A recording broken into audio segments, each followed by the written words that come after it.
70 और 80 के दशक की खूबसूरत ग्लैम डॉल स्टाइल आइकॉन कहलाती थी परवीन बॉबी। परवीन टाइम मैगजीन के कवर पर छपने वाली पहली इंडियन स्टार थीं। बॉलीवुड में हीरोइन की इमेज चेंज करने वाली बोल्ड एक्ट्रेस मानी जाती थी परवीन। एक से बढ़कर एक सुपर हिट फिल्में देने वाली परवीन की निजी जिंदगी भी बहुत सुर्खियों में रही। बॉलीवुड में उनके कई अफेयर्स हुए और गौर करने वाली ये बात थी कि हर बार उनका झुकाव शादीशुदा मर्दों की तरफ रहा।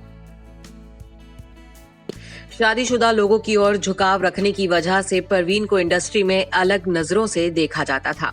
शायद यही वजह थी कि जिस प्यार की तलाश परवीन को थी वो उन्हें कभी नसीब नहीं हुआ। उनका प्यार हमेशा विवादों में रहा। उनकी लव लाइफ विवादों में रही। परवीन बॉबी का रिश्ता महेश भट्ट, कबीर बेदी और डैनी से रहा, लेकिन इन तीनों के साथ उनके रिश्ते को कोई मंजिल नहीं मिली। हर रिश्ते के बाद परवीन ने खुद को तन्हा और ठगा हुआ पाया। परवीन बॉबी का डैनी के साथ भी लंबा रिश्ता रहा। 70 के दशक में उनकी लव स्टोरी खूब चर्चा में थी। बॉलीवुड में परवीन का पहला प्यार थे डैनी। 1974 में फिल्म धुएं की लकीर के सेट पर डैनी से मुलाकात हुई थी और फिर परवीन डैनी के प्यार में दीवानी हो गई। प्यार हुआ तो डैनी के साथ वो लिव इन में रहने लगी। इस अफेयर की खबरें भी उस दौर की मीडिया में खूब छपी।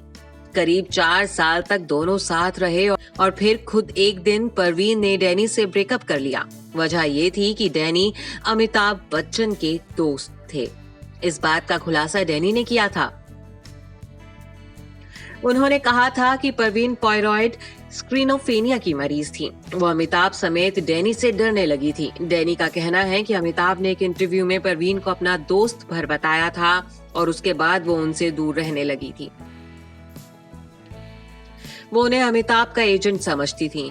अपने घर में भी उन्हें आने नहीं देती थी। इस ब्रेकअप ने परवीन बॉबी को काफी दर्द पहुंचाया, लेकिन परवीन ने डैनी के घर आना जाना नहीं छोड़ा।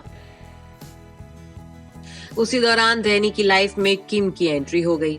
डैनी और किम रिलेशनशिप में थे, लेकिन परवीन बॉबी उनके घर आती जाती रहती थी। कई बार डैनी और किम बाहर गए होते थे, तब भी परवीन उनके घर पहुंच जाती थी और उनके बेडरूम में वीसीआर पर पिक्चर देखती थी।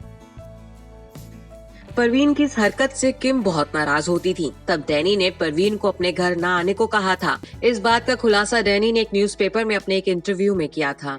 डैनी ने अपने इंटरव्यू में कहा कि हम दोनों करीब 4 साल तक साथ रहे थे। उस समय में ये काफी बड़ी बात होती थी, लेकिन बाद में हम दोनों अलग हो गए और दोनों दोस्त बनकर रहने लगे। परवीन ने कबीर बेदी को डेट किया और उसके बाद महेश भट्ट को। ब्रेकअप के बाद भी परवीन मुझे डिनर पर इनवाइट करती रहती थी। उस समय किम मेरी नई गर्लफ्रेंड थी और वो परवीन को लेकर काफी सतर्क रहती थी। वो इसलिए क्योंकि किसी भी लड़की के लिए ये देखना काफी मुश्किल होगा कि उसके बॉयफ्रेंड की एक्स किसी भी समय उनके घर पर आती जाती रहती हैं। मैं किम को पैकअप के बाद पिक करता था और जब घर लौटता था तो देखता था कि परवीन मेरे बेडरूम में वीसीआर पर फिल्म चलाकर देखती रहती थी। परवीन बॉबी के बारे में डैनी ने ये खुलासा 2005 में उनके निधन के बाद किया था। परवीन बॉबी का जब निधन हुआ उस वक्त उनके साथ कोई भी नहीं था। लंबे समय से अकेली रह रही परवीन की मौत भूख से हुई थी। पोस्टमार्टम में उनके पेट से दवा की 2 गोलियों के सिवा कुछ भी नहीं मिला था।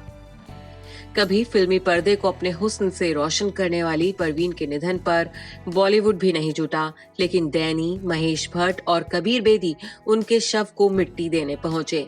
इन तीनों लोगों के साथ कभी परवीन बॉबी का दिल का रिश्ता जो रहा था। Bureau report E24।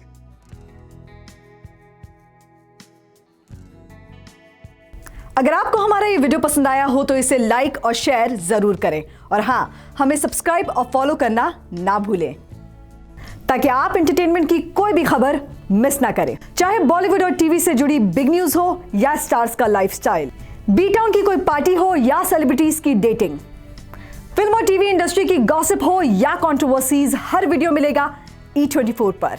तो फिर धमाकेदार एंटरटेनमेंट के लिए जुड़े रहिए हमारे साथ और देखते रहिए E24।